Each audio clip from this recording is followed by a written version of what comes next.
Guys, and welcome back to my channel for a very requested video today. So today I'm going to be showing you how I make my thumbnail. So this has been very requested for a long time, and I know I'm just getting around to making it, but you know what, that's okay, because I don't even know, I'm just making up excuses now. But yeah, to make my thumbnails I use Photoshop 2018, I'm pretty sure it is. So yeah, we're just gonna, okay, I just hit my keyboard there. But anyway, you're gonna want to create a new, no, okay, not that, that's for making banners. I'll make that in a separate video if you want. But yeah, you need to click create new and then set it to, I'm pretty sure it starts off in, yeah, pixels. And you want to make the width 1280 by 720 and just name it something random. I just tend to click random things on my keyboard and it works. So yeah, let's just get straight into it. I just locate my screenshots folder, which is at the moment on my desktop because I was clearing, you know, it's a bunch of random stuff here. So yeah, we're just gonna go to desktop here, and then I've got my Sims 4 screenshots actually in my pictures folder, never mind. So yeah, wait, it's in a new folder, yeah. Okay, here's all my screenshots from the Sims 4, and as you can see I have quite a lot, so yeah. We're just gonna take a random one, maybe like a create a sim or something that I've done, and I'll show you how I do them. You know, let's just choose this one of Callie right here. We're just gonna pick that, and we'll pretend we're making like a thumbnail for Callie. Okay, so what you're gonna go ahead and use is the quick selection tool, and just click all over the sim until all of the sims actually selected, because you know, you want to get the sim in the thumbnail, and you don't really want any white around it, so I'll show you how to do that next. So if you don't know what I mean by white around it, if you make the background black, you're gonna see that there is a bunch of, like, there's a white outline round about, and if you want to take that away, like, I sometimes just leave it, but if you want to take it away, you need to highlight, no, use the quick selection tool again, or click in the, yeah, you need to use use the quick selection tool, go to select, and then modify, contract, and then just do like 2 or 1 pixels, or it depends on like the size of the image. And as you can see now, she looks absolutely fine. Okay, so now we're just gonna turn that back to a white background for, no, okay, I'm already messing up, and it's not even 5 minutes into the video, yay! Okay, I'm gonna stop. So, yeah, here we go, and we're gonna start off by, I usually tend to put a drop shadow on, sometimes I do stroke, but it really depends on like what I'm actually doing, so, yeah. Why is the drop shadow not showing up? Ugh. Okay, here it is. I'm not going to do that. I tend to put the size and the spread all the way down and just work with angle and distance. So yeah, and you're going to see that there's like a kind of cut off in the drop shadow. You just need to make the sim bigger because like you just contracted the actual image itself, so it's cut off a bit.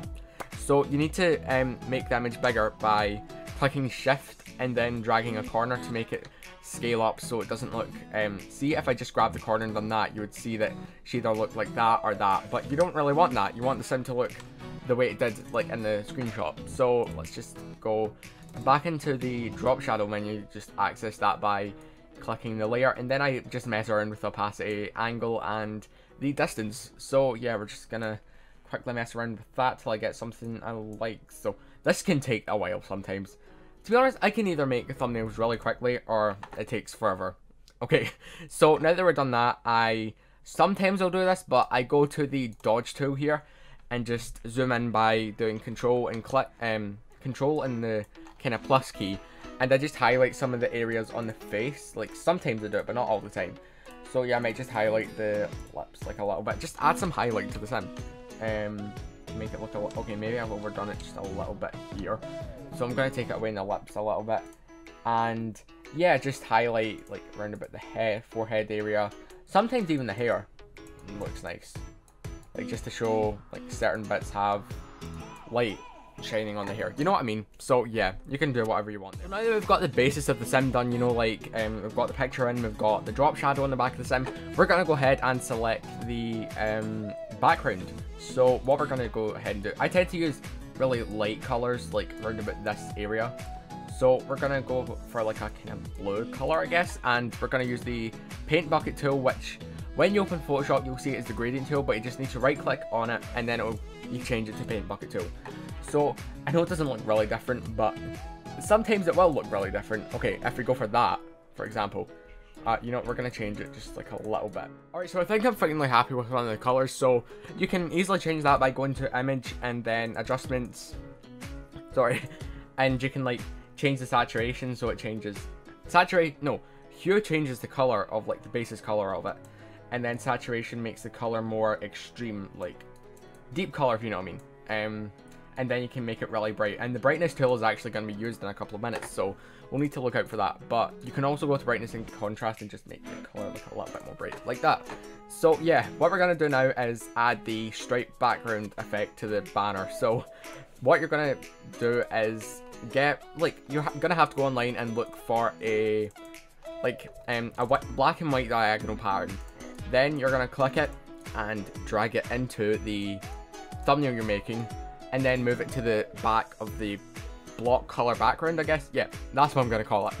And then you're going to go to image adjustments, then hue saturation, and bring the brightness up to around about 70 or 80, and then click layer 0 opacity, and then bring it down just like a little bit so you can see the background, the straight background coming in. So you can easily change the brightness a little bit more if you need to, but just until you've got like something you're happy with. Okay, we're good. So I think I'm going to move Cali around just like a little bit. Also, I forgot to mention how you actually rescale stuff. You press Control T, and then you can easily change it like that any way you want. Okay, so we're just going to move her down a little bit like that. The next step I'm going to do is putting the little border thing in. So, you know what, let me just make a new one to show you how I would do it. So, as I mentioned at the start of the video, this thumbnail is 1280 times 720. I don't even know what happened to my voice there. But yeah, what we're going to go ahead and do now is, you have to make sure it's 1280 by 720. Take a number off both of them, like, for example, 40 or 30. You know what, we're going to do 30 just for this. So that would be 1250 by 690. You might think this is a little complicated in a minute, but I swear it's actually quite easy when you get used to it. So yeah, you're gonna go and double click that till it becomes like a normal layer, and then it'll be called layer 0. I'm sorry, my voice is a bit messed up just now. It's, you know what, it's okay. It's okay. And then you're gonna change that white color layer to black and make a new layer. And then you're gonna merge, okay, I'm sorry. Then you're gonna merge that layer down into this one, and then you double click the layer and go to stroke.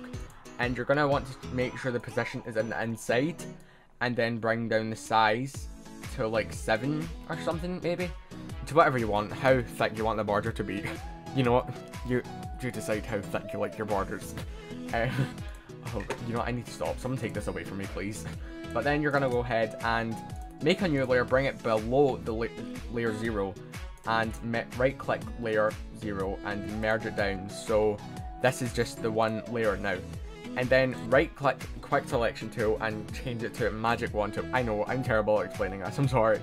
But yeah, you're going to click the black layer and then click delete on your keyboard until it is now a white border. So you can now drag that onto, oh god, no, okay, I'm already messing up at life. I don't need to mess up anything else, thank you very much. And then you're going to drag that onto the thumbnail and change the opacity till you've got something you're happy with, and you can even mess around with the fill as well. And I'm sorry, like, if the edges of the picture right now are a bit blurred, you can, pixely, you can easily just go in and use the, not highlight tool, sorry, you can use the blur tool right here and just go around the parts that are pixelated and smudge them a little bit, maybe. That's what I sometimes do if they just look really pixelated. Okay, so let me just go ahead and do that. Make sure the hardness is on 0, by the way. Same for when you're highlighting the areas of the face. Make sure the highlight part is on 0. Okay, so we're just gonna blur in this bit here. You won't really be able to notice it in the thumbnail, to be honest, but it's just when you're in Photoshop, it might bug you a little bit. So just so you can change that, and then I'm gonna add a little bit of highlight to it. Okay, we're good. So now onto the text. I go between text. I usually use the text called the bold font for like main. So say I wanted, it was like a Cali makeover video or something. I'd usually get the bold text, make it white, and then put Cali as like the main text for the thumbnail to like kind of catch someone's eye, I guess. Maybe not, but you know what, it kind of works sometimes. And then what you're going to do is add a drop shadow to it, but you want to make the angle 90 degrees so it like, you'll see what I mean in a second. Okay, you know what, I'm done, I'm just going to type this in. Okay, and just now it doesn't look too great, so you're going to make sure the distance is there so it looks kind of attached to it. if you know what I mean. And then you can change, you have this issue sometimes. You just have to make a new layer beneath layer 2, like where your sim is, merge it down, and then make a drop shadow. No, okay, that didn't fix it. Ignore me. Before you actually put the drop shadow on the text, you're gonna have to make the drop shadow a whole layer, kind of, if that makes any sense. So just now you see that it says effects and drop shadow. You're gonna make it want to be like in the, oh god, the drop shadow is meant to be turned on there. I usually put like 22. Yeah, okay, we've got a drop shadow back, and we want to make it a whole layer, like I've said about a million times. What am I doing? I'm messing up, I'm sorry. Okay, then you're gonna merge it down so the drop shadow just stays, if you know what I mean. Yeah, okay, we've got it. This video is a mess. So we're gonna go ahead and change the angle now to 90 degrees and change the distance a little bit. Just whatever you like. Okay. So now we've got like our main text of the thumbnail, but since this video hasn't actually got anything to do with Callie except from her being the example, we're just gonna put thumbnail. Okay, and you're gonna see it comes off the screen a little bit, so you're just gonna want to change it so it fits in the actual thumbnail itself. So below we're just gonna put tutorial and probably a not bold font. I tend to use like a script font below it, so that's what we're gonna use. I either use Sweet Sensations or just whatever I've got installed, to be honest. So we're just gonna go for Sweet Sensations for just now, and we're just gonna write tutorial. Okay, and then put that below thumbnail as well.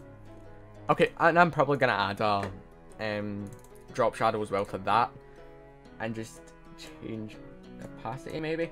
Yeah, like that. So I know this was literally the biggest mess of a thumbnail tutorial ever, but yeah, if you did enjoy this video and somehow find it useful, make sure to leave a like down below, comment and subscribe. And also, if you've like used my thumbnail tips in one of your videos, link me the video so I can have a look at the thumbnail and be proud of people. So yeah, thanks for watching this video, and I'll see you next time. Okay, bye guys.